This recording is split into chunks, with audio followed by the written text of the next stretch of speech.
will 3D printing destroy Warhammer? Things like, Trench Crusade coming out, like people were like, oh, this is the next big thing. This is, and obviously it's huge and people like adore what they're doing. But it's like, does that mean that they love Warhammer less? Like, probably not.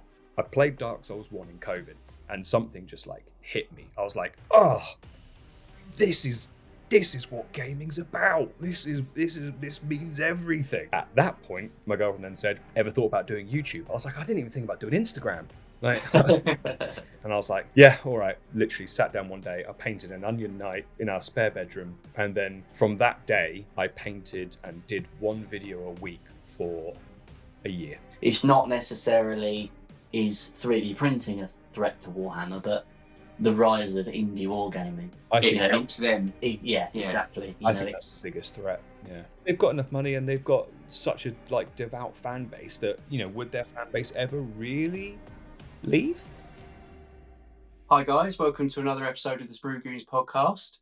This episode is sponsored by Orange Brushes with me, Dickie, Darren, and this week another special guest, quite a cool one. I think we could go a bit off topic on this one, but it's John, aka Dark Souls Models. Hi, thanks very much. Really, absolutely smashed the sponsor intro there. So. Yeah, there you go. First take. Look at that. One. Easy. Yeah. So we'll start with a bit of hobby nonsense. Yeah. And as is tradition, we'll start with John first. Kind of what have you been up to in the last couple of weeks, month? Cool. Well, last month, what are we in? July now. So I just finished last week this massive collaboration project, which has been in the works for 5 months, which was a Night Rain, the new Elden Ring Night Rain. Yeah. Had the big crossover of all Dark Souls and everything. The Night Rain diorama, which spanned the size of 60 by 70 centimeters, and it had 22 models on it. Wow, cool. And the collaboration started off, the idea of it was I had 18 miniature painters all involved in painting essentially a model each for the diorama. And it was for charity. The whole idea was like, the whole thing was just going to fundraise for charity. So since February, that's been like the main thing I've been doing, and it finally finished and the video went live on YouTube last week. So yeah, that's taken up the majority of my life for 2024. And yeah, I'm currently working on a fancy illusion book nook diorama for a Dark Souls project, which I'm hoping to get out for some point in August, whenever I can sort of like get these things finished. But yeah, like normally I try and get one project a month done, but the size of the diorama and the amount of people that were involved meant that it took 5 months from inception to being uploaded on YouTube. Wow. Yeah, cool. Yeah, wow. Yeah, I did see the video. Yeah, it looks absolutely incredible. Yeah. The 50-minute long one. Yes. I'm sorry, that was great. 50 minutes. It was a great video. Oh, thank you. You're clearly very good at editing as well. It's edited very well. Yeah. I wouldn't know what you're talking about when it comes to that. I just turn up and do this, but I don't edit, so I'll take your word on that bit. No, my day job is my full-time job is I'm an editor. So oh wow. That helps. So it does really help. Hobbying was just the sort of like, I don't know, the sort of like pivot from editing as the day job to actually doing something that's like my own thing, to do YouTube. And always wanted to edit, and then hobbying came along. Well, painting and hobbying came along, and I sort of managed to sort of blend the two together and just did YouTube from that. So that's like my main thing is like editing, which is like what I spend the majority of time doing with the YouTube stuff. And I would say 40% of it is the painting and diorama stuff. Okay. Yeah, which is the bit you enjoy, or I suppose it is because you do editing as a job, isn't it? Yeah. It's probably 50-50, because when you do it as a job, it can get a bit laborious because you're doing it 9 to 5 Monday to Friday, and then the sort of like break from doing work is the painting and the diorama. But as soon as that's done, you're back to editing again. Yeah. I wouldn't do it if I didn't enjoy editing. Like, I love editing. But I would say that the hobby side of it is the nice distraction from it. Yeah. But with the editing, with the hobby stuff, like it's you're not tied to anyone or anything. You can be as creative or as uncreative as you want. So I'd say it's a pretty nice 50-50 split of what I enjoy the most. Yeah. Cool. Yeah. Nice. Well, compared to that, we've been up to really Yeah. a 5-month project charity. What have you been doing, Darren? Yeah. Well, I have been doing a project that seems like it's taking 5 months. If that helps. Yeah. Yeah. No, I've been painting. Which is actually a video that just went live about an hour ago. Oh, cool. I've been painting a model for a game called Zoom Talis. Oh, I which did is actually see that on your stories. Yes, yeah, it's like a battle royale Yeah. game where you have guilds which are animals, and there's a class, 4 classes, but they're my intro was what if Warhammer, Animal Crossing, and a Monster Energy drink sort of had a baby? That's kind of what would come out, and yeah, so so I've been painting a bat. From the Barmy Bat Guild, which is his name's Pickles, and Of course, why wouldn't it be? Naturally. why not? Yeah. And yeah, so I did it in a sort of synthwave palette Oh, because I'm my really favourite into palette. that. Yeah, I'm really into that kind of that high saturation, using a lot of paints from the Rogue Hobbies Pro Acryl set. Which we really got into Pro Acryl in the last sort of year, and those paints particularly, I've used actually quite a bit, but so that's mainly what I've been doing, alongside work and everything else. I've been trying to get sort of a few other bits done, but that has kind of taken up my time. Again, like you say, the painting is enjoyable, but where I film the painting, it's quite hard, painting on camera is not the same as painting not on camera. So it is enjoyable, of course, but it's not, the whole process isn't quite as enjoyable as it would be if it wasn't filming. I think filming's the worst part of it all, because you kind of just want to make the thing and then show the thing, but then you don't have a video from that. And I think I don't know, I think it took me maybe the best part of 2 years to sort of figure out how to film and do it at the same time, but to film it correctly so that it's aesthetic, but also instructional. And it's just like, how can you have something instructional and aesthetic whilst also you're trying to figure out how to paint it or build it at the same time? I would say the filming part is not fun. It's tough. Fun, but then actually, because then you're either blocking the camera, or the camera's then not in the right place, or the autofocus goes, or something goes wrong with it. You film like a 5-minute piece and you realise the whole thing was out of focus, and then you can't paint that bit again. So. The worst one, because I remember when I started upgrading the sort of set that I had. I have this kind of right angle tripod that sits 8 feet high, so I can have the camera looking like a bird's eye view down. And then I wasn't used to that, so I think the first 5, 6, 7 videos since I got that tripod, my head covered the entire shot, because I would just be looking over painting like that. So when I come to edit, I'm like, well, I can't use any of this because my head is blocking everything. It's definitely a challenge. And I've just been kind of trying to sort out what we call the Sprudio, but part of which you can see behind, but themed background. Themed background for today's episode, very Soulsborne themed. So kind of rearranging, doing a bit of rearranging, but and I've been sorting out my loft today, so finding all sorts of finding all sorts of treasures in there. So things to go on eBay. It's some of which, models I forgot I had. I didn't remember buying this. Which there's quite a few. Yeah, I bet there is. So now we come to mine, bottom of the barrel. I've been a bit. I'm starting to get back into the hobby now. I'm starting to get back into a routine now. So I like, well, as you'll probably tell, we like all this. Warhammer's great, but we like all the smaller kind of, say, boutique, but the smaller games. Like The I love niche a game. Yeah. I like Ark World. I've mentioned it loads of times. It's a small skirmish fantasy game which I absolutely love, and I've been getting back into that. So I've been painting. I've got a big spider, like a big arachnid, like it's like a monster. You can use it as that is your army, one massive spider. So I've been painting that up. Marvel United as well, board game, which has got lots of chibi Marvel characters. Okay.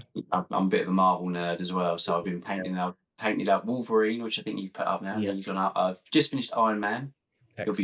He'll be going up, probably in the next couple of days. And I've got Al Ironheart, which is female Iron Man, basically. So she's next, and then I've got about 45 heroes and villains to go through. So yeah, it seemed like a good idea at the time. Yeah, same with me with the Elden Ring board game. Like I kickstarted that. Yeah, I kickstarted that as soon as it dropped, and then I was like, oh, I can't wait to get this. And then 2 years passes, and then suddenly a delivery arrives, and I'm like, well, I've got 250 models, and I thought, well, that seemed like a great idea 2 years ago. Now that it's arrived, I'm like, yeah, definitely.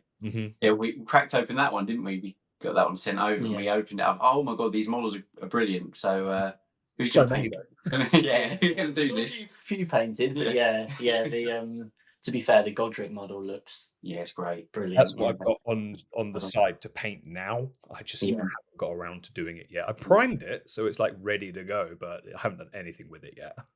Yeah, it's normally just getting that sort of first, getting those base colours on, and then you can't get the itch, but it's getting over that hurdle. Yeah, every time.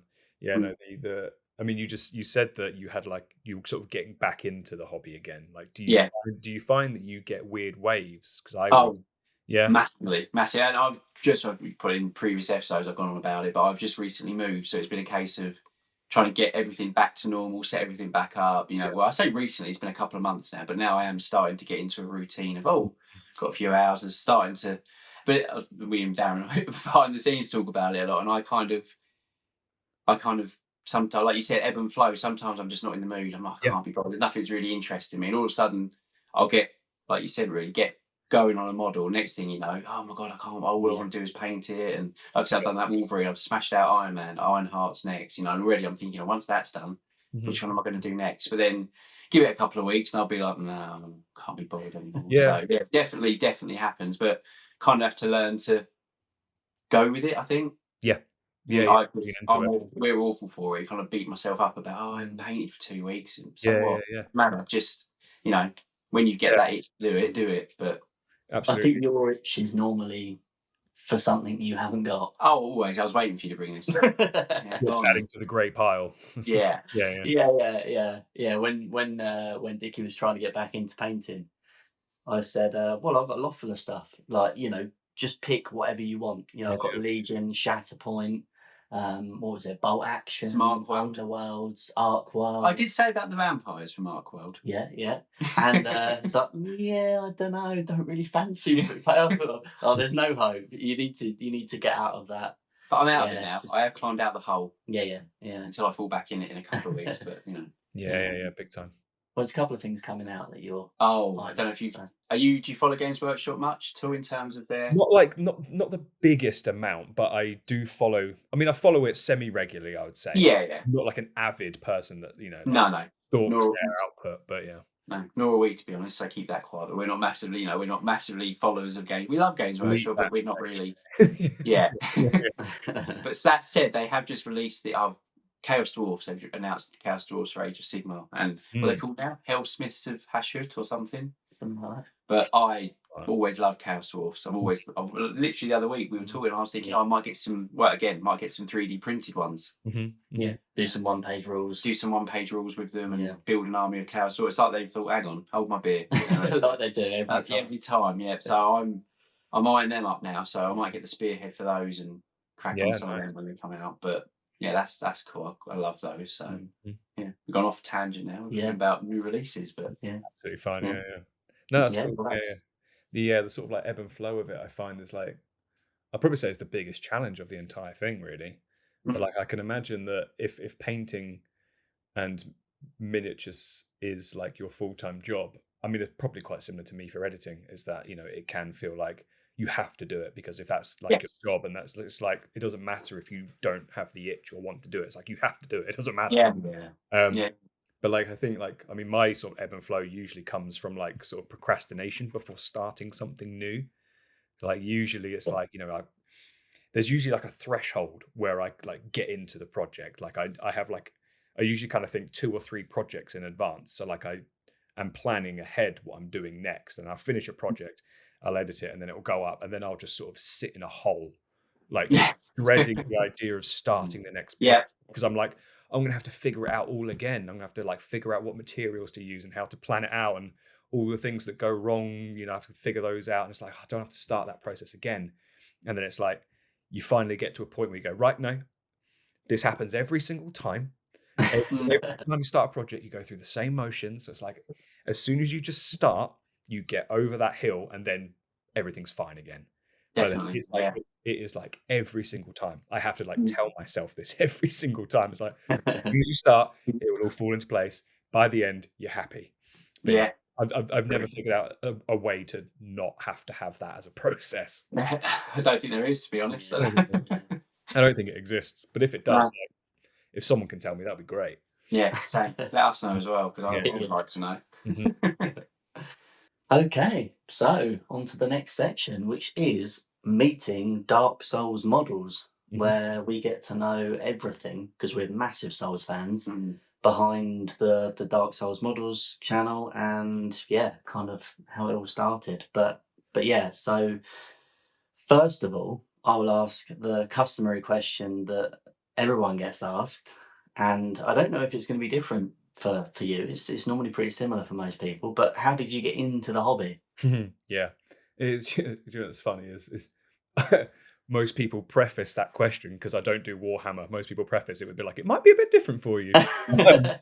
Yeah, no, it is. It's been a weird avenue of getting into it, and a weird trajectory, because I think it is a bit slightly different. How did I get into it? Well, I mean, it might be a bit of a tangent setting up everything, but that's fine. We do that all the time. I'll get there by the end, I promise. Yeah, it was the year was I think when Dark Souls 2 came out, I can't remember what year it was. I'd never like was into Dark Souls like on release or anything like that. It just sort of like bypassed me. And one of my friends thought it would be really funny, because he knew what Dark Souls was about. He thought it'd be really funny to buy me Dark Souls 2 for my birthday.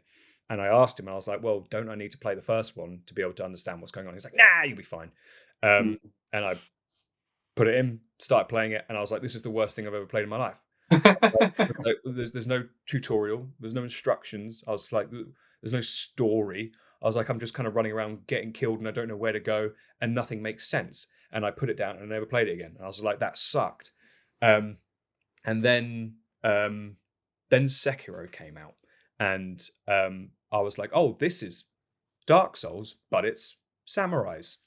Cool. Played Sekiro, and then immediately I went, oh, I get it. I get it now. I get what this is about. I did try Bloodborne when that came out, because that was before Sekiro, I think. Yes, it was, yeah. It was about the same time as Dark Souls 3, wasn't it? Yeah. Tried Bloodborne, and I liked Bloodborne. It was just too hard for me at the time, and I went, no, thank you, and put it to one side and never touched it again. But then as soon as Sekiro came out, like, it clicked, and I was like, right, I understand what this shit's about now. Okay. Sorry if I swear a lot. I don't know. No, it's fine. Because it's a problem for me.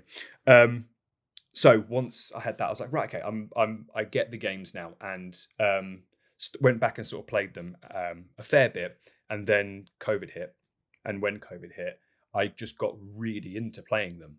Like, whether it's like one of those kinds of situations where like whatever's going on in the world around you, like the thing that you're kind of doing for escapism hits you quite hard. I don't know what it is, but I played Dark Souls 1 in COVID, and something just like hit me. I was like, something, I don't know what happened, like the story of it and everything that sort of came together when I played Dark Souls 1 at that moment in COVID, when everything was locked down. I was just sort of like, oh, this is what gaming's about. This means everything. And I was like, I don't understand what's happened. And then I got into the whole lore of everything, and then I went through and I completed every single game from there, and got really addicted to just From Software games. And I was like, this is how gaming should be. This is perfection. And then, because obviously COVID, I was working in feature film VFX at the time, and obviously COVID, there were no films and there were no TV, so I got made redundant because they literally just cut everyone's jobs because they were like, we're not making any films or TV at the moment, so we don't need you.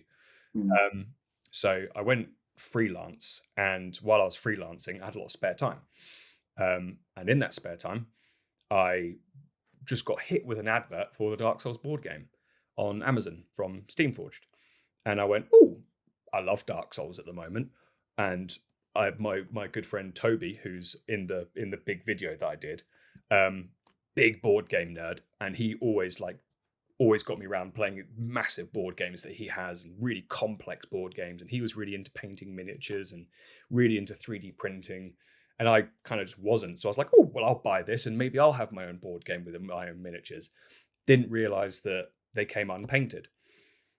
Got the board game, and then I was like, oh, I have to paint these. Okay. So then I sort of just went on YouTube and just started YouTube tutorialing, like how to paint minis, and lots of Goober Town hobby videos. You know, he was sort of like a main one from the start. And shout out to Tabletop Duo, because they had a series of painted the Dark Souls board game minis, and I was like, okay, well, I can sort of learn what paints I need, and then bought like loads of starter kits from Games Workshop, all the Citadel paints, starter kits, everything like that. And then slowly from there, I was like, oh, these. I used to paint like the Lord of the Rings Warhammer when I was, like 8, 9, 10, whenever that came out, but hadn't touched that since. Never did any mini painting since. So once I started painting them this time, I was like, oh, this is quite enjoyable. This might be the new thing that I do. This might be my new hobby. And yeah, so I sort of basically painted the entire main board game collection. And then my girlfriend, who's big on like social media marketing, worked really high up in like big social media teams for like luxury car brands and stuff, and been like, really knows how social media works. She looked at them and she was just sort of like, these look really cool. Like, have you ever thought about just sticking them on Instagram? And I was like, I never had Instagram at the time, barely used Facebook. I had Twitter just for news. Like, I never did social media. I just didn't care for it. And she was like, well, I'll just set one up for you, and then, we'll take a couple of pictures, and then, because I just think they look cool, we could do some cool pictures with them. So I was like, okay, fine, like, whatever you say. So she set this up. We just picked the name Dark Souls Models because it was just like, I'm literally painting models from the Dark Souls board game. So Yes. literally thought nothing more about it. And then just started putting the pictures up, and then completely anonymous, had nothing tied to who I was or what I was doing with it. And then I think I did, and then she had like a really strict plan, like from what she does for work, about like how to grow an Instagram channel, and what sort of plan you need to do to be able to like garner an audience. And so she was like, these are things you need to do. This is what I expect, from a weekly output. This is like a daily output. This is what, and I was like, I didn't even want to set it up, and now I've got a plan I need to follow. I was like, Christ. But anyway, I stuck to the plan because I was like, I'm freelancing. I've got a lot of time. See what happens. And then it just so happened, I think within maybe 9 months or something, I can't remember how long I was doing it, I just had a reel that just popped off. And then I was like, oh my God, I was having like a panic attack. Like, because like I was like seeing all these sort of like numbers coming in. I was like, oh my God, oh. I was like, oh, it's happening. And at that point, I was like, right, I kind of get what this is about now. I kind of get what we're doing here. And then it just snowballed, and then it started growing and growing and growing. And I was like, oh my God. And then I think I did Instagram for just Instagram, just putting up pictures and reels of just the board game miniatures. And then my mate Toby, who was 3D printing stuff, was like, hey, like, I've got the Dark Souls board game. I've been printing my own little characters and my own bases to go with them. And I was like, oh, that's really cool. Like, I want to do that. So I was like, well, 3D printing is going to be my next thing then. So I bought a really cheap like Elegoo Mars 1 printer, like really, really cheap, like Yeah. 150 quid or something, stuck it in the shed and just started printing lots of little like Dark Souls figures to go with the board game, like little Onion Knights and Solaires and Firekeepers, like nothing to play with. They were just there just to be little scenery, like just to have them in the bonfire and things like that. Cool. And then I started printing more things, and then bigger things. And I was like, well, actually, I could print things that are nothing to do with the board game. I could just print little figures to have around the house and things like that. And then once I started printing and painting those, which became a bit more like, customized stuff that, people don't often see, because Dark Souls hobbying outside of the board game is not really a thing. So once I started doing that, people started going, "Oh my God, you should sell these. Oh my God, I would buy these." All of a sudden, people started like looking at the channel at that point. At that point, my girlfriend then said, "Ever thought about doing YouTube?" I was like, "I didn't even think about doing Instagram." Like, it's like I liked the idea of YouTube, because I was in film and stuff. Like I've had ideas about doing like film YouTube things, but just never really. I thought it was a bit cringe at the time, like sitting on camera and being like, "Welcome to my channel." At the time, I was like, "That ain't me, nah." And then she was just sort of like, "Well, just like the Instagram, it's like, we can just film you painting one. Just do it as a test. Doesn't have to go anywhere. No one has to see it. Just see what happens." And I was like, "Yeah, all right." And then literally sat down one day. I painted an Onion Knight in our spare bedroom. And then from that day, I painted and did one video a week for a year without missing a single upload. Literally from that time, that test that we did, which wasn't a test, it was a no, do this because it will be good. I uploaded once a week for an entire year. And I only stopped that regular upload because I then started, once, the more I started painting, the bigger things I started painting, because I was like, oh, I want to do cooler things and bigger things. And I then slowly, naturally developed and transitioned into dioramas and stuff, because I was like, oh, I could build custom bases for these models that don't exist, and I can make like brand new things. And then I started getting into like less so miniature painting hobby stuff, and more so, what can I build? Like, what things can I make, and what things can I put together that never existed before, but now exist because I made them? Like, I was like, that's really interesting to me now. And like all the sort of YouTube I started watching was all diorama based things, like Studson Studios and North of the Border stuff, people like that. Yeah. And got really, really heavily into that. So I sort of like said to my audience, I was like, hey, like, do you want me to keep with like a weekly upload? Like, I put a poll out and I was like, do you want me to stick doing weekly uploads? Or do you want me to sort of like do less regular uploads, but more impressive things? And the sort of like heavy side was do cooler things, like less uploads. We'd like to see that.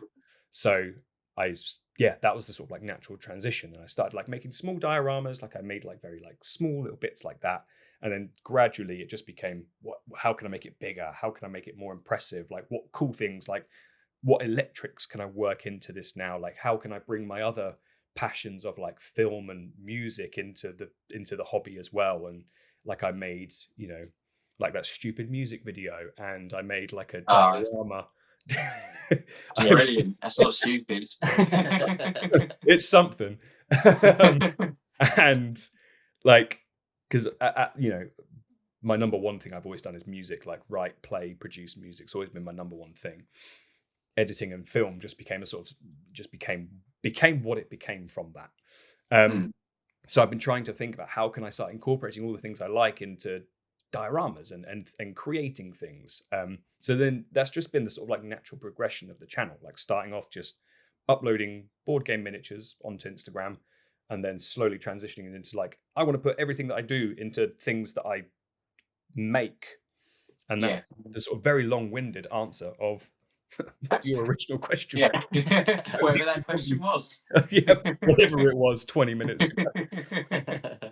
Well, it was clever because you've actually answered the first two questions. Yeah, done. So you go. knew. You're The welcome. next question was the history of Dark Souls models, which we Wrap them into one. So there we go. That's the entire history of everything. What is your favourite Soulsborne game? Uh, Or maybe a tier list. I was going to say we should do a tier list because I Yeah. feel you know like what? I'm going to When- get a lot of hate for my favourite. well, that's the thing. That's the thing Yeah. is that I love the community. I love the games, but Christ, if you say something wrong or if you give the wrong Yeah, opinion, they let you know. Yeah. If I get a bit of lore wrong or I mispronounce it, God forbid I mispronounce a name. Oh, Mm. well, I've been thinking about doing tier list videos, but that's a side thing. Sekiro is the number one. Like it genuinely is like gaming perfection. Mm. But like my favorites go in different kind of categories. Like Dark Souls 1 was like the game changing game for me. Like the story, the mystery of it, the melancholy, world, and like the map building, like everything about it. I was just like, oh, I was so entrenched in that game. Is it the most fun game to play? No. Has it got the best combat? No. Has it got the best spells and exciting things? No. Dark Souls 3 shits on Dark Souls 1 in every format. Do I prefer Dark Souls 1? Yeah. Just because for whatever reason at that time I played it, it just connected with me. So I was like, that game is untouchable for me for those reasons. But the best Souls game is Sekiro. Second to none. It's just combat perfection, the story, the world, the characters. I wouldn't say are as strong as the other Souls games, nor are the sort of NPCs or anything. But just the fighting style alone is like the only thing I could say is comparable to its fighting style is Clair Obscur Expedition 33, which I finished last week, and that game is also masterpiece perfection. Like, but yeah, Sekiro I would say is like it's pinnacle of gaming, I would say. So I'm going to call Darren out now. So what do you think of Sekiro, Darren? Yeah, it's the only one that I haven't completed. No. I played it, but I haven't completed it, which it pains me, and it's on my list for this year. Yeah. But when it like, because the first time I played it, it didn't like click. Like I was like, oh yeah, I get the Souls games, but when I played it a second time, I was like, oh yeah, this game's different.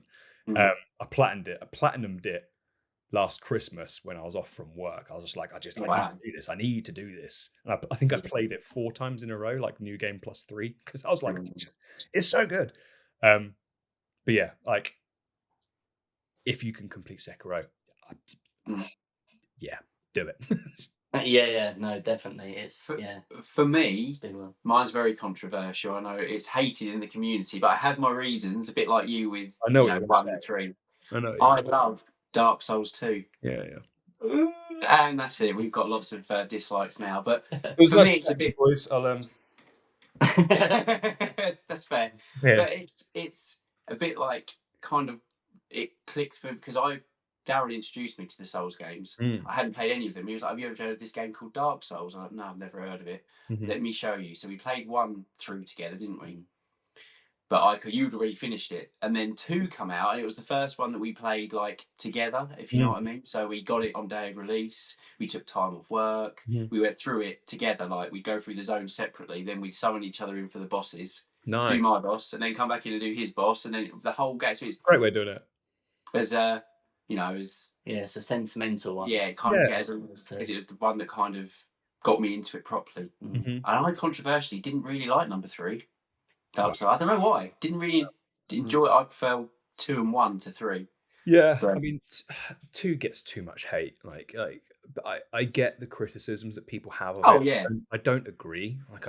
I think the only criticism I agree with number 2 is that people get annoyed with the sort of like gank bosses and the sort of there are some boss runs where it's just torturous to just it is torturous. There are some parts where I'm like, yeah, I understand the criticisms, but overall, like the music's gorgeous in it. Yeah. Like Majula is probably one of the best player hub areas created. Yeah, like, it's love it. Gorgeous. The areas, I love the sort of different areas that they have in it. The only thing that sort of took me out of it was when you go from Dark Souls 1, which has that incredible interconnectivity of areas, and when you can be at like the starting area in like outside of Firelink Shrine, and you look across and you can see one of the end areas, but like it's rendered in, and you once you get there, you're like, oh, this is this place that I saw from back there, and everything starts to click. And then once you figure out the map, you're like, oh, it's like I live here because I know how to get back to my street back there.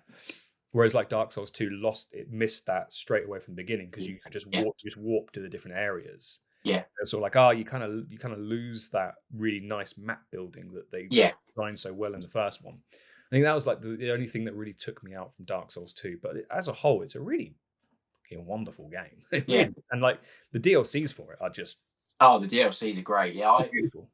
That's the only thing I would agree with. The only thing I didn't like was the fact that none of the world feels interconnected. It's like, this is this area, then you go to this area, then you go up this elevator and you're in a lava area with a castle. What? But I was down there a minute ago, like the sea. How does that work? But how did I get apart there? from that, but I just it has sentimental value. I love that game. Yeah. I think that's the reason I like Dark Souls 1 so much. It's whatever that moment that I played it in, like, just connected so much, which sounds like you had the same. Because the warping thing, like, when you play Dark Souls 1, the first time you warp is when you beat the Iron Golem and you get taken to Anor Londo.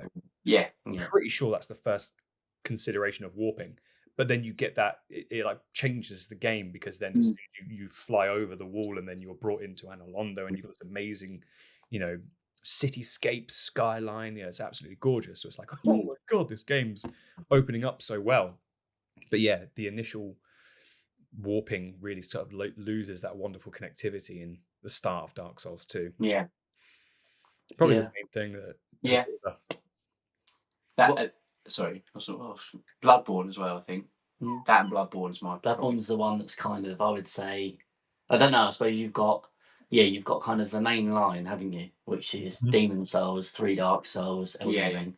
Yeah. And then you've got the 2 Sekiro and Bloodborne, which are kind of the branches off, and both amazing in their own way, and both in a completely different thing. Although the DLC, we got the DLC for Bloodborne, we beat the boss on your game, didn't we? I forgot what it's called, on the beach. The Old Hunters, I think. Yeah, but the last boss. The guy with all the tumours. But that's it, and we did it for Darren, and then he was like, right, let's load it in and do it on yours. I was like, no, I don't want to do for that again. We've done it once. I've seen it. We don't need to do that again. Yeah.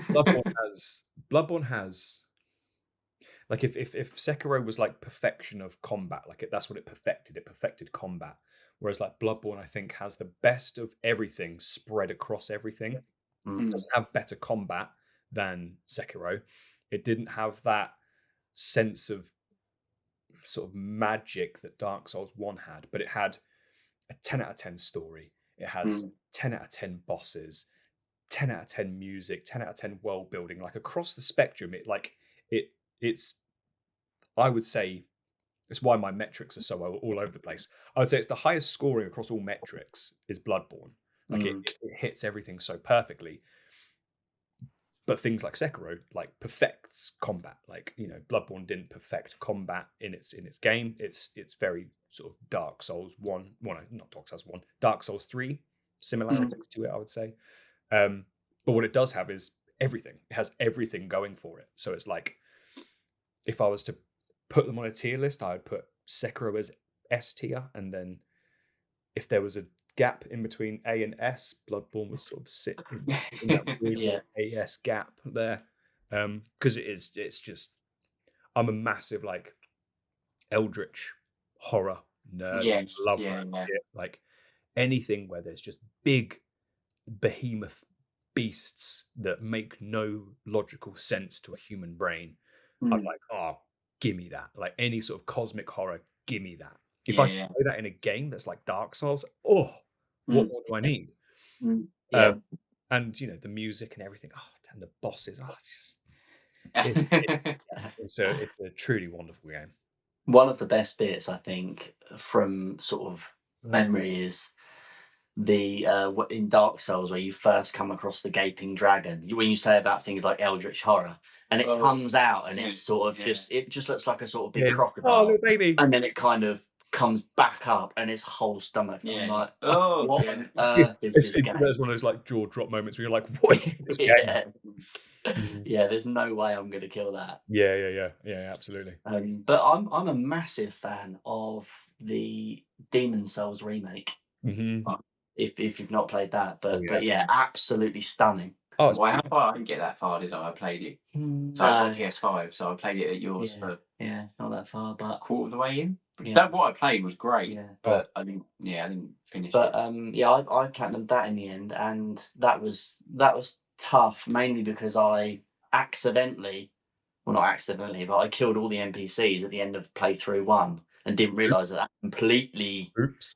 killed my playthrough 2, especially if you want to platinum it, because you've got to get the white and the dark. Yeah. No, Yeah, the so remaster, don't do that. They remastered it so well, where everything felt like it had such weight to it. Yeah. The attacks, like, I don't know if it was like the haptics. I can't remember if it had like good haptics on the controller, because I did it on PS5. Yeah. But like all the attacks like felt like they had such like weight behind them, and the movement and the sort of like rolling and dodging, everything felt like it had like you were doing it, if that makes sense. Like, it didn't feel loose and a bit too like jagged or whatever. Like, when you hit and you commit, like, you feel like you're hitting and you're committing. The Dark Souls remaster, Demon Souls, sorry, remaster is, that was a really lovely game. Yeah, it's the studio that did it, so they actually rebuilt the whole game. So the game is actually completely rebuilt. So it's not a remaster; it's a complete rebuild, which I think is why it plays so smoothly and why it looks stunning. Whereas the Dark Souls remaster is amazing because it's Dark Souls 1, but obviously you've still got that. They've got a little just a remaster, isn't it? Yeah, so you see, kind of, it's not. They haven't rebuilt it. Yeah, because it does feel very different. Like, to play it feels very different. Whereas the remaster of Dark Souls is just kind of Dark Souls, but a little bit. Yeah, a little bit nicer. Yeah, nicer. Yeah. Have you played any Souls likes? So not obviously a FromSoft one, because I've got one I love, but I'll let you go first. Okay. I get really bad at remembering them. I usually have like a list in my head. Hollow Knight is probably the best one. Yeah, I've played that. Of like a Souls like that I've played, that I was just like, this game is fantastic. Mm. Hollow Knight, I'd put up there towards the top. I don't know if people consider Clair Obscur Souls like. I saw some people, a lot of people basically said to me on the channel, like, oh, if you love Dark Souls, you'll love Clair Obscur. And I was sort of like, okay, it's not a Souls like game, but it's the best game since Sekiro, and I'll stand by that. Black Myth Wukong, people said to me that was Souls like. Yeah. I think it's more God of War than Souls. Yes. But I see why people do think that. I did really enjoy Black Myth Wukong. Another one that people said to me was Souls like, and again, I don't know if it is Wulong Dynasty. Wulong Dynasty. Yeah, I've tried it a bit on Game Pass, but I didn't really didn't get on with it. Yeah, I completed it, but I had to like push myself to complete it. People told me that was kind of Souls like. I don't know how. It depends what your metric for Souls like is. Yeah. What else has there been? I'm sure some more will come to me when you say yours. But my favourite is Lies of P. Oh, yeah, that's on my one to do after I finish. That's my next one. Is Lies of P. 14 times I completed. New game plus 14, I think I got to. I just loved it. I platinumed it, got everything, every weapon, did it. There's DLC out for it. I haven't got it yet, so that's what sort of like triggered my brain, because I was like, I don't know what to do next now that I finished Clair Obscur. Death Stranding 2 is on the list to do. Then Lies of P, I'm like, I still haven't done that, and that's the one to do next.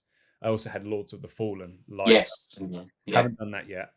That's on the list to get around to. That's Souls like. I can't think of other Souls likes that I've done that are similar. I think Lies of P is meant to be the closest. Again, reviews say it's the closest FromSoft, non-FromSoft Souls like. Yeah, that's what I've seen a lot of people saying. It's essentially like Pinocchio Bloodborne, is what I've seen people saying. Yeah, that's exactly that. Because I like they should have called it. Yeah, that's right. Yeah. Because I like Bloodborne so much, for me it was like this is almost like a spiritual successor to Bloodborne. Yeah, the way it looks, played, the world.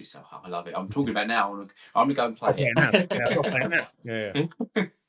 Yeah, no, another one was Salt and Sanctuary, which is everyone says is very, very Souls-like. It's a platformer. I got it on the Switch, and it feels very Dark Souls, but it is like a 2D platformer game. Oh, Blasphemous. Sorry to interrupt. Blasphemous. That's the other one I've Yeah. done. I've Blasphemous. done the first one. I haven't played the second one, but I've completed the first one. That's the Yeah. Souls-like 2D. You reminded me saying 2D platformer. That was all. Sorry. Yeah, everyone said to me that I should do Blasphemous as well. Like Salt and Sanctuary, it's okay. Like it's okay. I haven't fully gotten invested in it, but everyone's been saying to me Blasphemous is it's great. is First the one is one. anyway. Yeah, I haven't played the second one, but the first one is great. Yeah, nice to get that. When I was at the UK Games Expo, we were in line to do the Blasphemous board game. But I didn't know that was a thing. Yeah. Oh. Yeah. Can I just Google that to make sure I'm not being stupid? No. They're making board games of everything. I'm 90%. Yeah, Blasphemous board game. Yeah. Didn't even know that was it. Oh. Yeah. That's fun. I missed the expo, so yeah, forget that one, I think. Ludus Magnus Studio. Yeah. Okay. Yeah, me and my mate Toby, we were in line to do a test run of it because I think it's on Kickstarter at the moment, and they had it there to try. And I was like, oh, that's the game everyone's been telling me to play, like the video game. This is the board game version of that. Like, I might make a new channel, and it might start all the same way again. But we didn't. Sadly, the people who were playing it so intently, and their turn was taking an incredibly long time that we went, we'll try it again another time. But yeah, Blasphemous is one that people have been saying to me is like, that's the one to try. Yeah, that is great. I haven't played the sequel, but yeah. Yes. Oh, should we just keep talking about video games? Yeah, it's about miniatures. It's rubbish. Yeah, exactly. Hours. Welcome to the Dark Souls podcast. Yeah, just one last question, actually. Do you play any war games? Are you into kind of much more models than kind of Dark Souls? Yeah. Like I do D&D. I don't know if that counts. Oh yeah, that counts. Yeah. Do D&D. Usually once a month we have like a good campaign session, which is pirate themed. So it's quite the steer away from Dark Souls. I have been toying with the idea of doing Dark Souls D&D as a series, but so it'll be a lot of planning and filming, editing to do. Everyone dies on turn 1. Yeah. Everyone rolling around. Everyone dies on turn 1, and then you get one episode and that's it. But the war games, like the only times I usually play anything like that is when I'm at my mate's, because my mate Toby, he has everything. He is hard into Warhammer, any of it, D&D, massive war board games and everything. Like, the only time I usually get involved with that side of things is if I'm, doing it with people that are massively into it. Yeah. Fair play. I mean, you kind of got me. I got you into Dark Souls. Yeah. Yeah. The story is that Dickie kind of got me into it, kind of in the same way as you. But yeah, Dickie's my friend who has every single. Yeah, played that. Yeah, played that. Yeah, Dynamite got this. Yeah, exactly. Games master, mate. Yeah, there's yeah, really helps. I've got this new game we're going to play. Oh, okay then. Sure, I'll make time. Yeah. Okay, so on to the meat of the episode. Nice clickbaity one this week. Quite meaty, this one. So, the subject this week is: will 3D printing destroy Warhammer? So, I think we'll kind of start it by going through the pros of 3D printing and why it might, and then probably touch on why it might not. Yeah. So yeah, I think the main thing that I come across is the cost saving. I think a lot whenever Games Workshop put their prices up, anything like that. When you mean, not whenever. Yeah. You mean when they inevitably do every year. Yeah.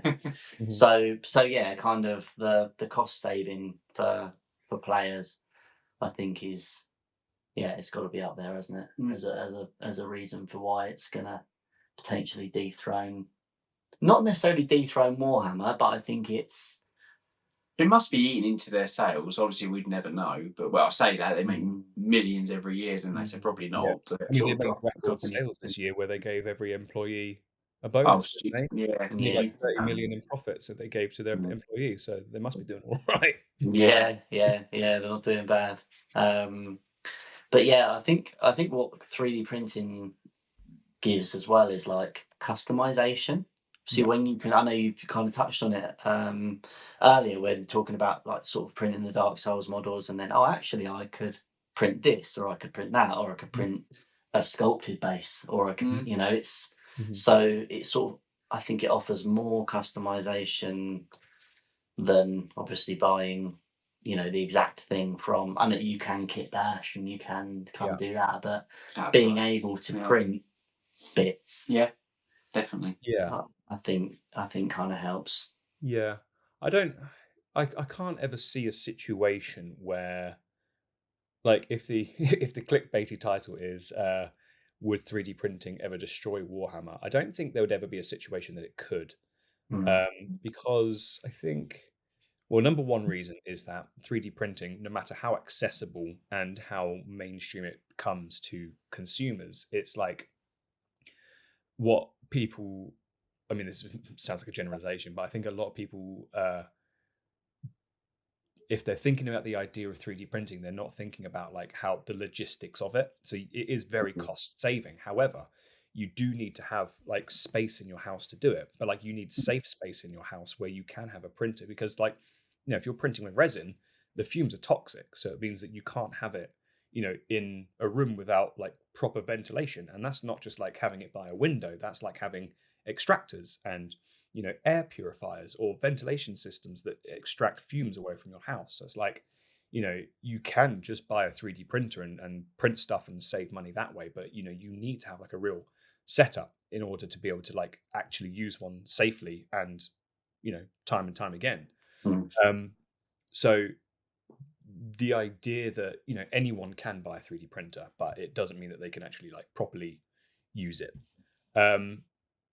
Also, I think that the biggest pro is customization, which I think like in terms of being a pro in the community, like I think it elevates what I mean, I don't play Warhammer, so I'm only speaking hypothetically, but I think it elevates what it can be, because it's like, you Warhammer is sold as is, and you get what you buy, and then that's kind of it, right? Yeah. You get your set, like your Age of Sigmar set, you get your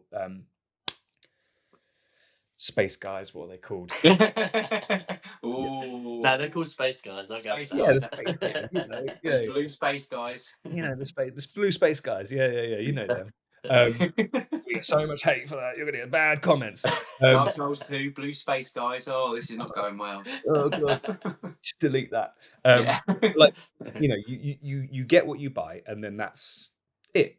So it's like you can buy more and you can collect more and stuff like that. But like when you can start building like cool bases for them to be on, you can print like cool little terrain pieces to like elevate the bases and things, or print terrain for them. If you're playing Warhammer and stuff, like my mate has so much terrain that he's 3D printed where he can like customize his own playing set and everything like that. So it like elevates his experience. Like, does it mean he's stopping buying Warhammer? No. Like, if anything, he buys it more because he's like, well, I've spent all this time and money on this 3D printer where I've like built and painted all of this really cool terrain that I can play with, and my mates come around and play with and stuff. So it's like, well, I want more Warhammer.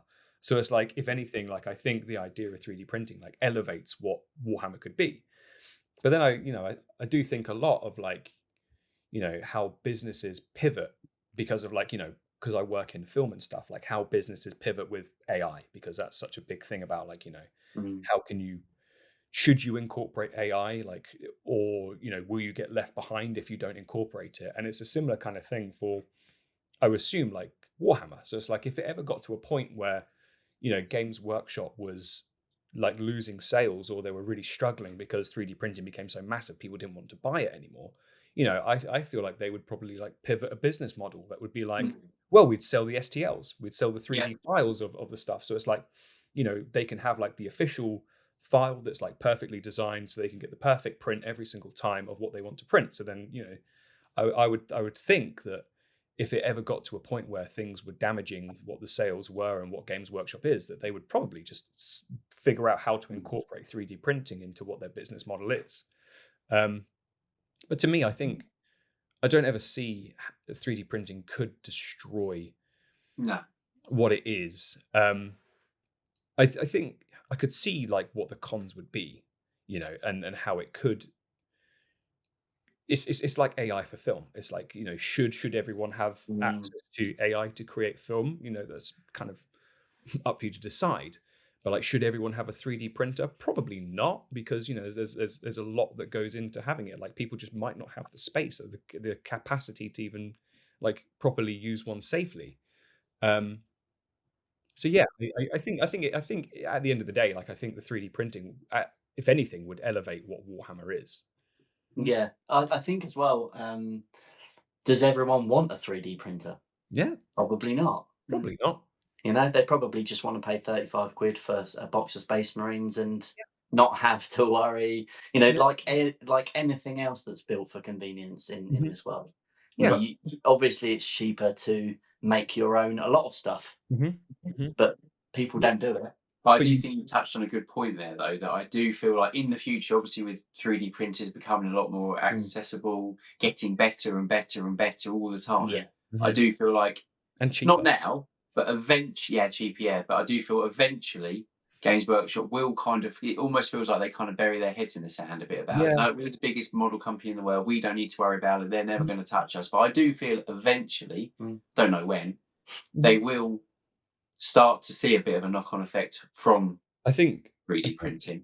I think the biggest catalyst in all of that probably will be AI, because if you think about like what you can generate from a single picture with AI. So if they were essentially like it would be like essentially it would be 3D printing piracy that would damage it, I think, is the thing. So it'd be like if they released like a teaser, because they do drop like trailers and teasers of new sets. Yeah. Like if they dropped us like a series of pictures of like a new set of Blue Space Guys. If they release a set of pictures of that, it's very, very easy for people to take those pictures and create an AI 3D model image from that. So then literally just from that picture, you go like, oh well, I'll never need to buy this because I can just take the picture you've sent, create a 3D video of it, and then bang, there's my model, and I can just print that. I don't need to buy it anymore.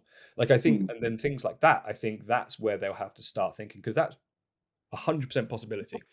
So it's like with the incorporation of that into 3D printing, it's like, oh, okay, well, that's when they would have to probably incorporate the idea of 3D printing into their business model, because that's going to become easier, way more accessible.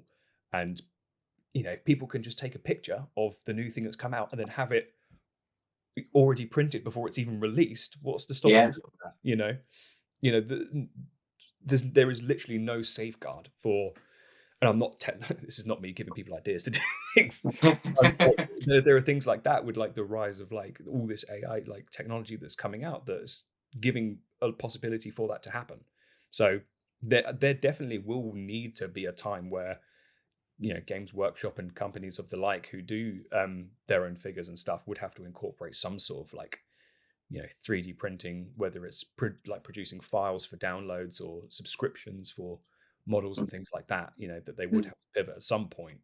That's what I think will happen eventually. Like, I think they'll hold on as long as they can. They'll go with the, like you said, people want our models with the biggest in the world, but I do still feel eventually they will have to kind of address it. Well, I think they'll work out how they harness it. Oh, exactly. Like John said, I think they'll be like, this is the Blue Space Guy STL. Yeah. They've got enough knowledge and enough money to pivot and blow anything out of the water. That it's like Disney, isn't it?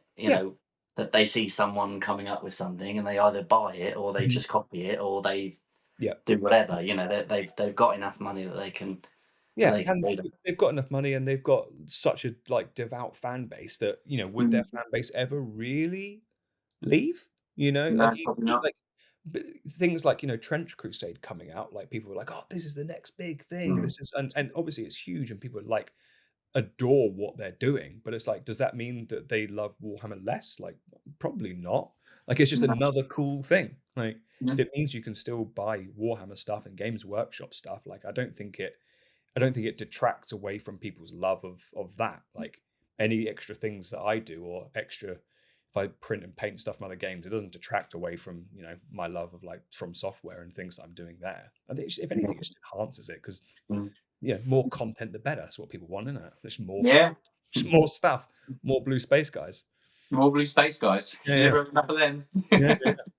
And I think as well, like something as a con to why I don't think it would be hard for it to kind of dethrone anything that Games Workshop are doing is that Warhammer isn't just the models. You know, when people say 3D printer go burr, you know, it's not just the models. You know, it's not, because I can print Warhammer for half the cost, I'm now going to buy nothing from Games Workshop. Well, you're still going to use all the lore that they've spent 40 years story creating. behind everything. Yeah, You're still, you know, you're still going to play with people that are buying Warhammer and in that community. Yep. So, and you're probably still going to use Citadel paints, or you know, there's loads of paints. But do you know what I mean? They've got an ecosystem that exactly. models is actually only one part of that. Yeah. So exactly that. And also, there's that thing and we're a bit guilty of it. I think you want to have some people want to have the official model. That's it. That is it. You Like know, the personality of it. Yeah, I don't want that. You know, STL Blue Space Guy. I want the real Blue Space Guy. Yeah. You know, I don't want to. Yeah, it costs me half the price, and it looks just as good painted up, but it's Real not. thing, though. well, yeah, it's a bit like if you said to me, I've got this Chinese company, they've got this phone. It's exactly the same as an iPhone, but it's just technically not an iPhone. It's 500 quid. I wouldn't want it, and it's strange. You know, it's a community thing. There is a term for it, but it's the exclusivity of having the official thing. Because it's like, well, anyone could print their own thing. Like it's not an official. It might look the same. Like it might feel the same. It might be the same size. You might even paint it in the exact same way, and you can't distinguish between it. But that's the same thing between getting, you know, like you said, like the official brand or Temu. You know, it's like you could get the same thing. You can get the other thing for like a tenth of the cost. But like people love the exclusivity and the officiality of like you know, essentially like that stamp that says like this is the official like Warhammer thing. Like I have the real thing. And that, like the sense of like, you know, that sort of pride behind it is like a massive factor. Yeah, well, some people put a lot of identity in their armies, don't they? Yeah. You know, like I've spent £500 and, you know, 2 years painting my Blue Space Guys. Look at them all. These are all official, real Blue Space Guys. Can someone tell me what they're called? Ultramarines. Ultramarines, thank you. Space Marines. No, I did know. Right. Space Marines. Ultramarines, and then you can just edit that over me saying Ultramarines. No, we don't do that. You should do that. Maybe if we like Games Workshop a little bit more, we would get some discounts. They sent us some free things. They want some free Blue Space Guys. Yeah, some free Blue Space Guys. No, Blue Space Guys. Yeah. But another thing, just as a sort of a Games Workshop bolstering their their place in the market is a lot of the tournament scene. I can't imagine you're going to be allowed to play with, I printed this Psychophage, which looks almost the same, but not quite. Well, it looks really cool. It depends. I think official Games Workshop tournaments. Want to do official? No chance, obviously. Yeah. But you'll find most local gaming stores will be like, yeah, that's fine. They don't care as long as it's painted like it looks similar. You've made the effort to do it. They'll be fine. But if you want to like I said, if your identity or you are into Warhammer big time and you want to go up to Warhammer World and take part in their tournament, they're not going to let you rock up with 500 points of Blue Space Guys that are from Etsy. You know, they won't. Would it annoy you if you got beat by a 3D printed army, and they were badly printed, like bad models? Not really.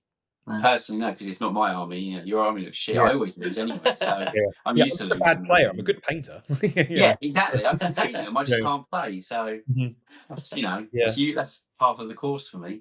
I don't know how stringent and like how hard they are on rules, but like I assume that they are like you have to use official stuff if you're playing in an official tournament. Oh, 100%. Yeah. You will get kicked out of the tournament if they sit. Well, that model will be taken out. You can't use that Dreadnought because it's not official. I think as well. Then, like for like devout people of who play like in official tournaments and stuff, and that's like their passion is that's what they do. Then the whole like model of Games Workshop's built on like officiality, isn't it? Yes. Being the work. It's like even if they might print their own things, but I don't think, because officiality is the whole point of what they're doing. Like if they want to enter tournaments and they want to have the real armies, if they could print their own things, but I don't think it would ever detract or take away from them wanting the real deal. No.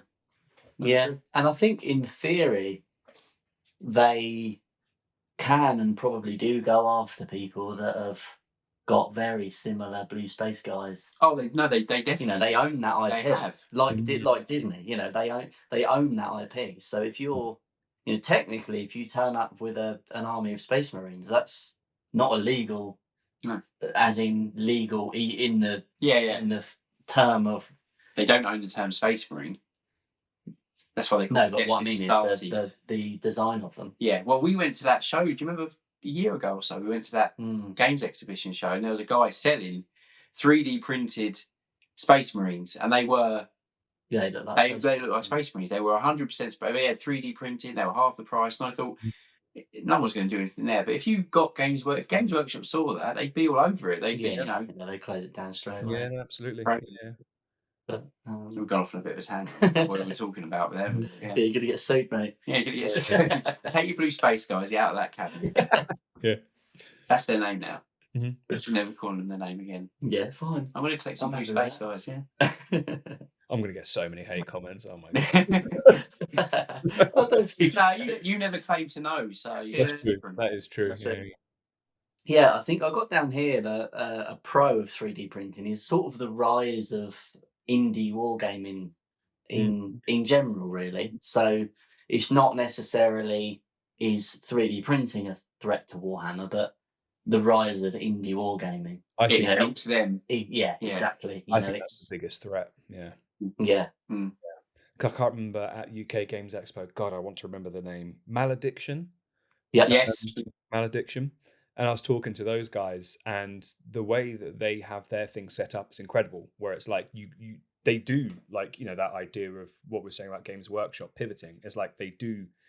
You can buy the official thing, and then you get. I can't remember how they do it. You buy the cards, and then you can also get as like the whole game itself, and then you can get like whatever figures you want to go with it, or you buy like the pack, and then you get the STLs, and you can print them yourselves. I'm like, that's such a good model.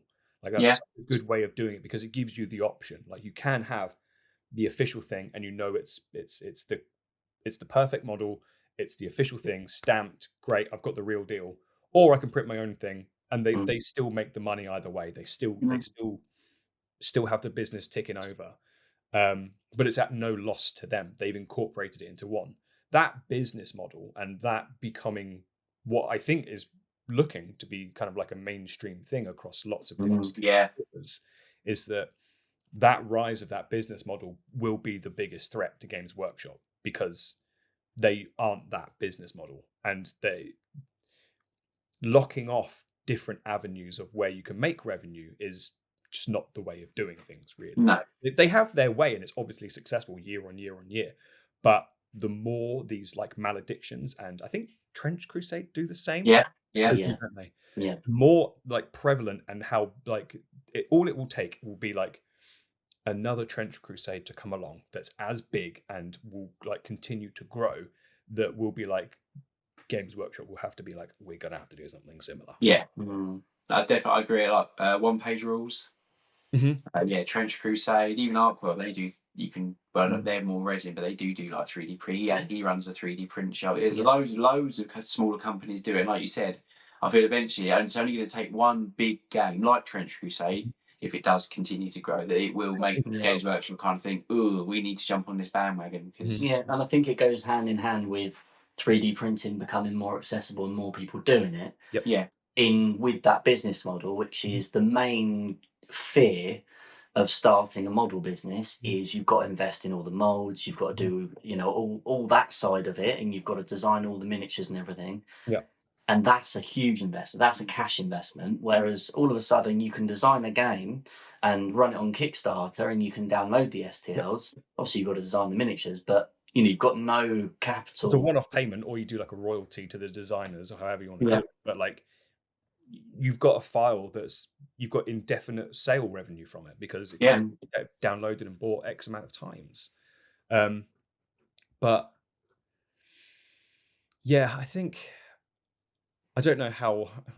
Obviously, Trench Crusade's enormous. I don't know how big it will continue to grow. Probably massively, but until something comes along, like, because I think people are like criticizing the gameplay about it or something. It's not quite as fluid as other ones. I don't know. I might be wrong. I was just overhearing people talking at the expo.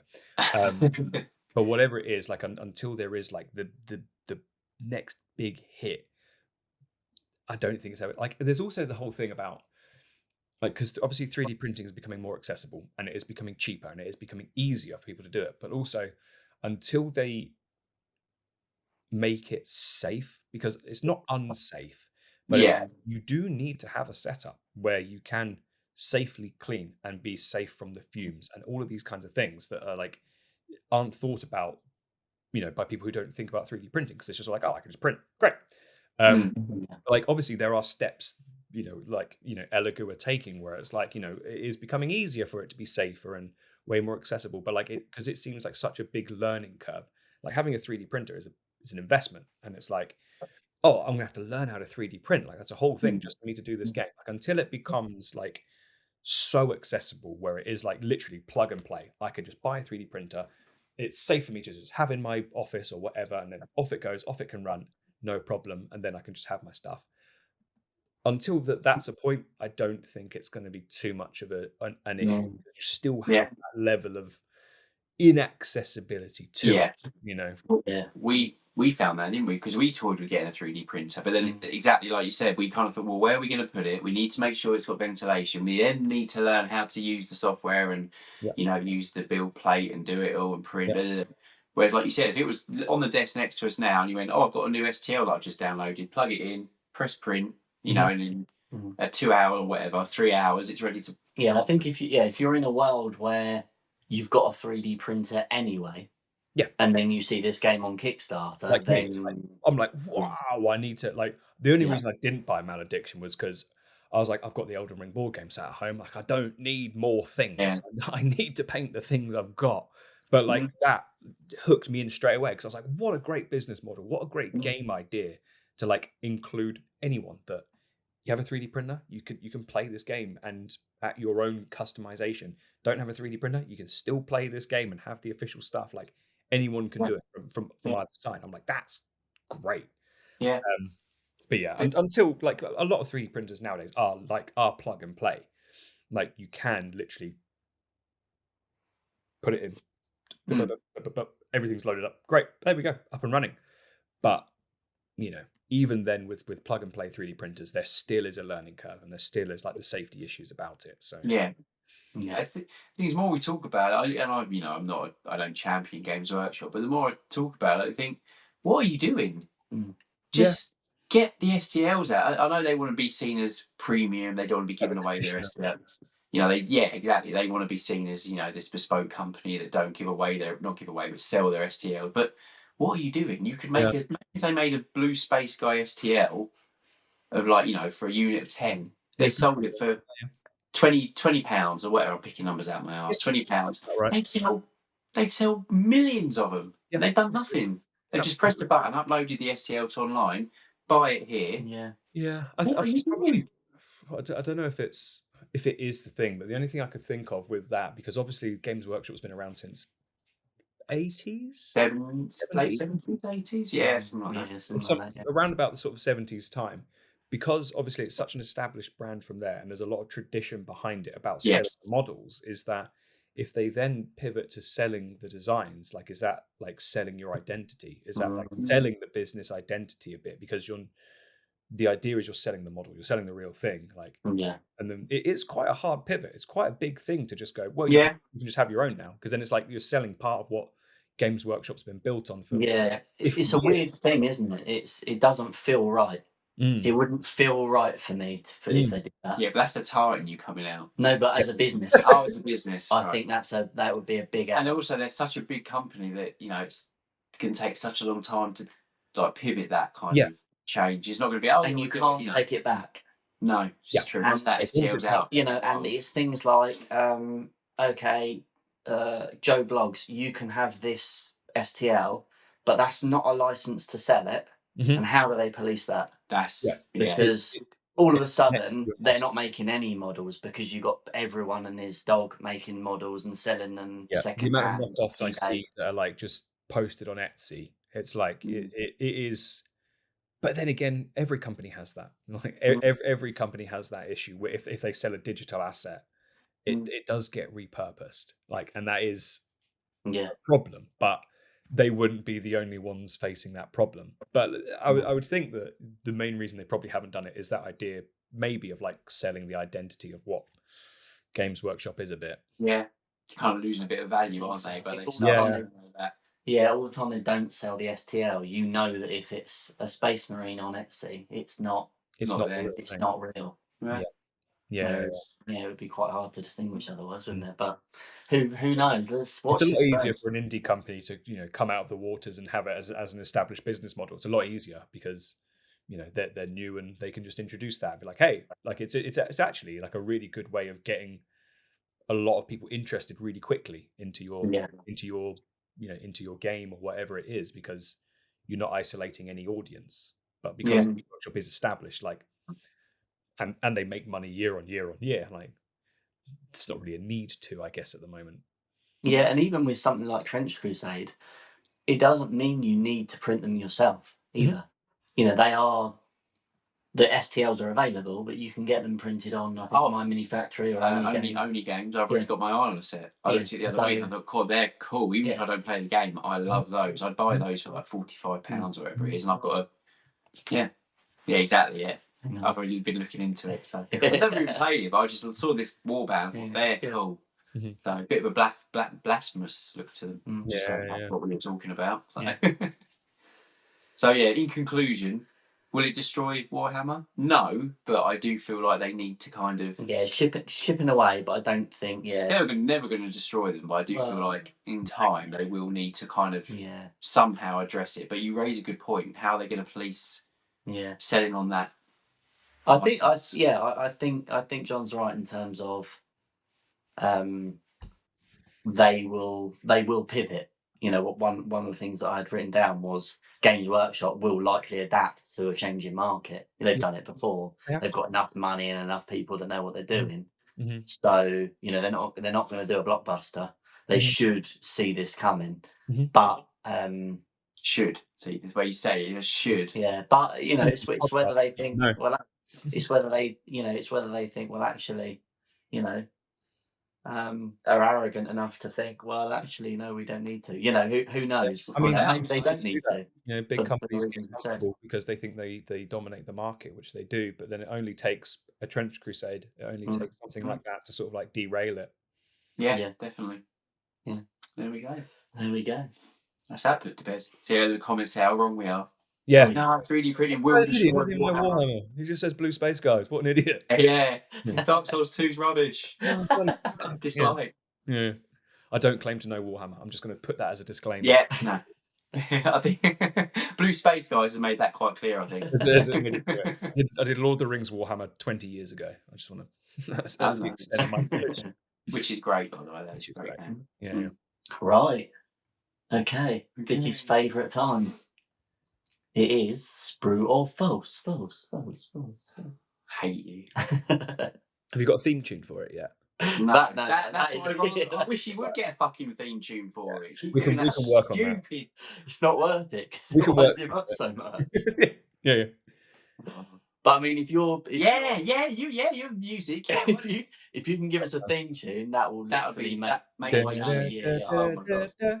Sprue or false, something like that. Yeah, there you go. That's already better. Yeah. And if you put a little bit of an echo on it. No, don't put an echo. It's all about the reverb. So, here's our Sprue or false. 3D printing is accessible to everyone. Sprue or false? Sprue. Do you want me to elaborate, or do I leave it at one word? Yeah, no, you can elaborate. It is accessible to everyone. It doesn't mean everyone can do it. Yeah. If that makes sense. Everyone can 3D print and can own a 3D printer. It doesn't mean that everyone can 3D print. Yeah, that's exactly kind of our pre-show meeting. I said exactly the same thing. I was like, everyone can do it technically, but I wouldn't say it's accessible for everyone because of those reasons. It's not as easy, like we were saying just a minute ago. It's not as easy as just ventilate. The setup. Have you got room for it? Have you got the and it's not that cheap either. It's like you said. It's an investment. Even the cheapest models you can get. It's 3 figures. But I like I said in the previous section, like I put it akin to AI in film. It's like, well, now everyone can use AI to make films. Does it mean that everyone can use AI to make films? No, exactly. Everyone has the accessibility. Like everyone has the same tools and same options and can make the same things, but it doesn't mean everyone can. And whether they should. Whether they should, precisely. Which is more of a philosophical question, really. So Sprue with a caveat, basically. Well, you have a little tiny little caveat. Sprue 2.0 or whatever. I don't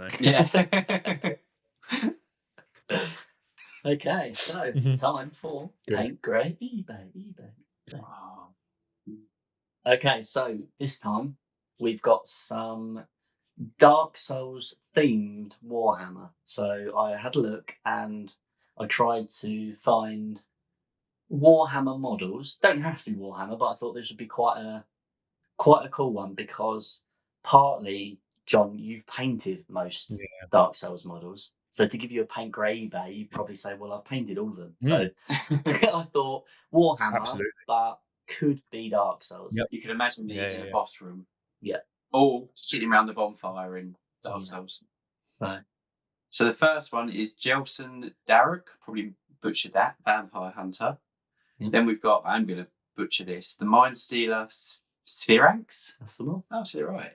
And then Ishurian Mortarch of Delusion from the Flesh Eater Corpse. So, over to you, John. Now, with the eBaying, is this like I don't want this model, so I'm just going to sell it? Or is it like I can make good money off of this, I'm going to eBay it? Oh, that's interesting. That's a good twist. Because that's more like that's what Dickie does at the time. That's what I do. But normally, the rule is, one you paint because you love it and you keep it. One is you like it, but probably not above painting the other one. And the eBay one is I don't want it, I don't really like it. But I like that twist. We did some old world stuff once. I think it might have been with Norse Paints. And he said he'd put that on eBay because they go for weirdly enough, it doesn't matter what angle it is. I think my answer's still the same. It'll just be for different reasons. Already forgot the names. I'm just going to go off stupid telltale signs of the characters. But Paint is Big Hat McGee, Big Hat, the Hunter, Vampire Hunter. I'll paint him because, quite honestly, out of the three, it looks like the easiest to make look good. Your basic kind of like leathers. I mean, the paint job of the picture you sent me is absolutely fantastic, and that would make me hate to try and paint that. But if I was given that to paint, I think that would be quite an enjoyable and straightforward paint to do, to make look semi good. So Paint is Big Hat guy. To have grey, I think would be the Spheranx one.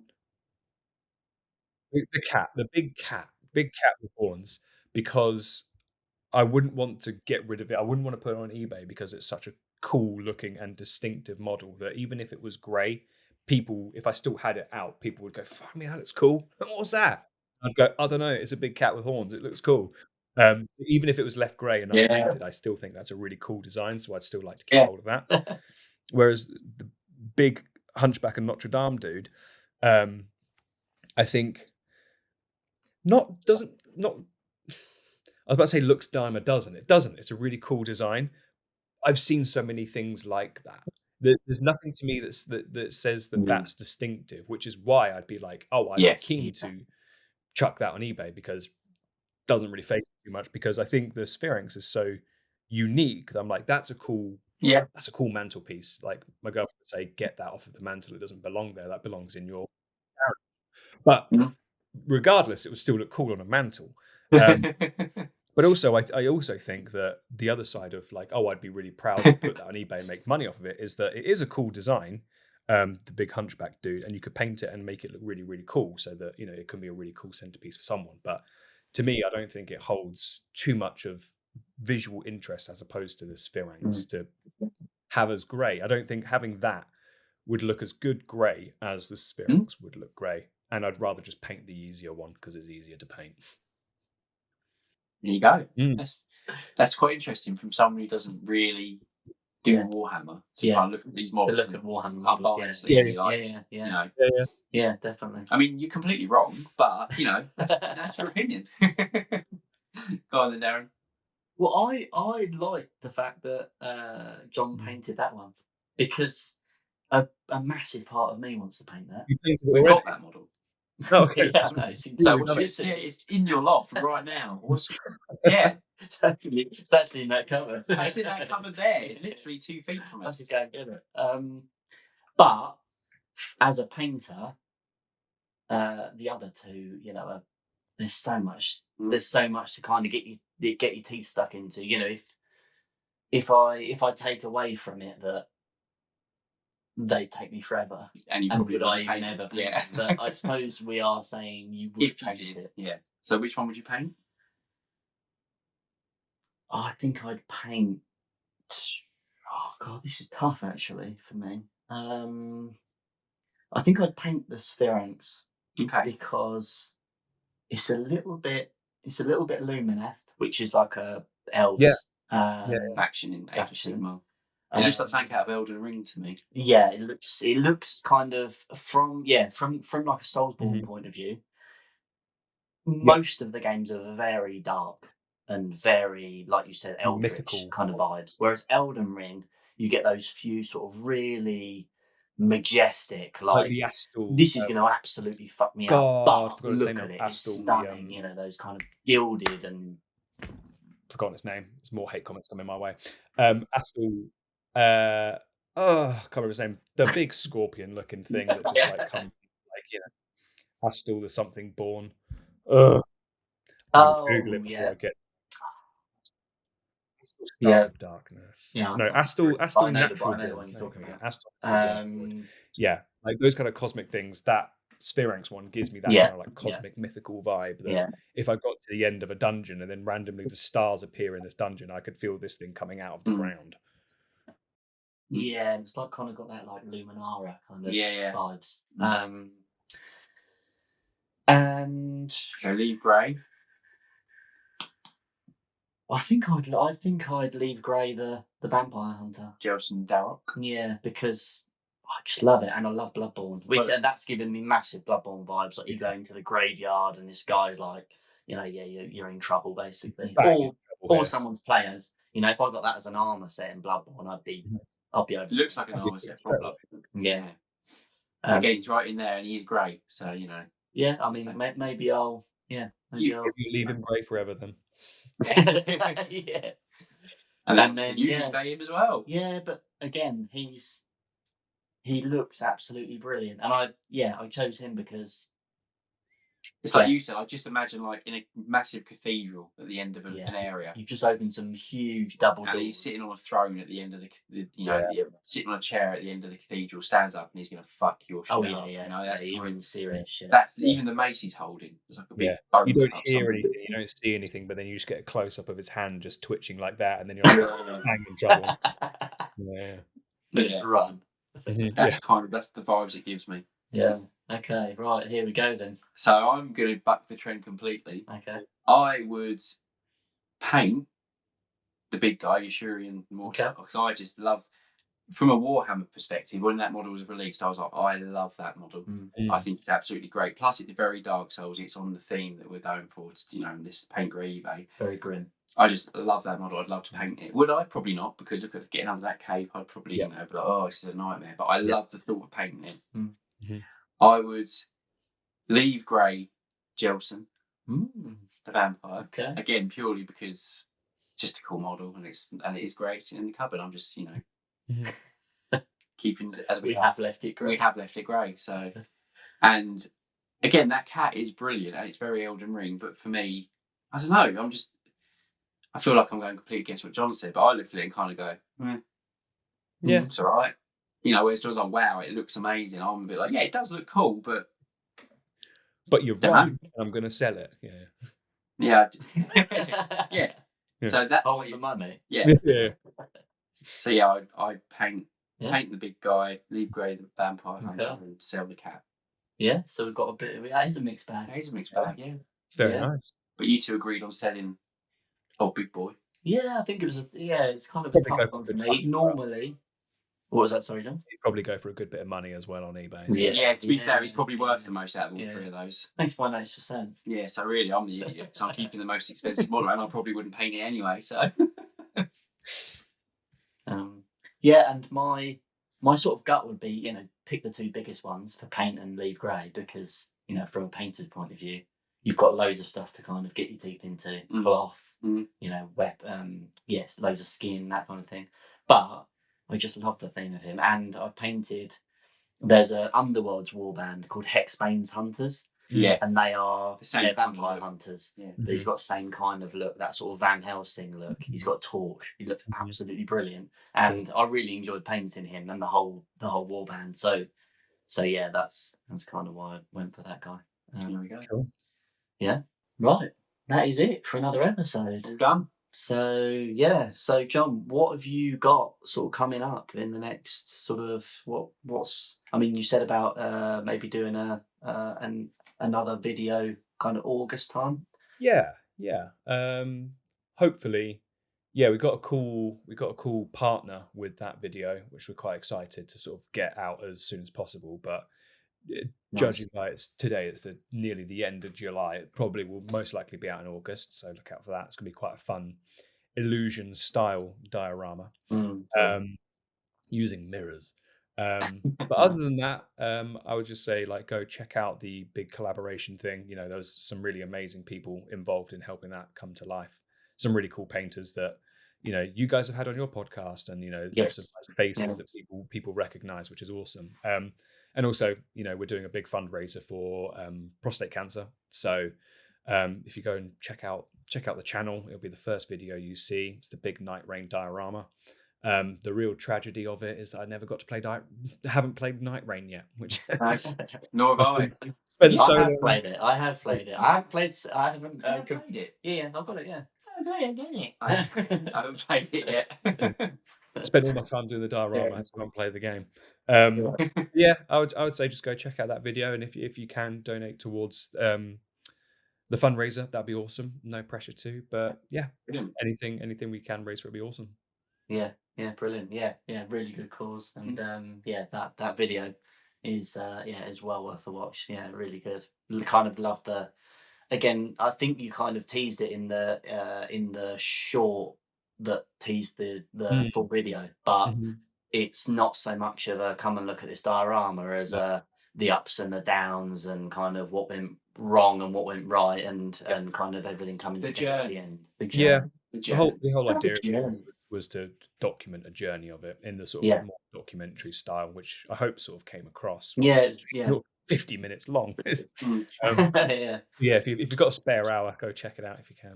Yeah, well worth a watch. Well, we've got a few bits coming up. Some gonna kind of get back onto the contrast corner. You're working on what they called Cosmic Salmons, yeah. You forgot the name. Our special chapter. So yeah, maybe some bits on that coming our up. Space guys, our Cosmic Salmon Space guys. Cosmic Space guys. Pink Space guys. Pink Space guys. Just thank you very much, John, for coming on and sharing your passion. It's been really cool. And as Souls fans, it's been really cool. Yeah, thanks for having me, guys. It's been great. Yeah, it's been really cool. Till next time, guys. Yeah. See you later. See ya. Thanks very much.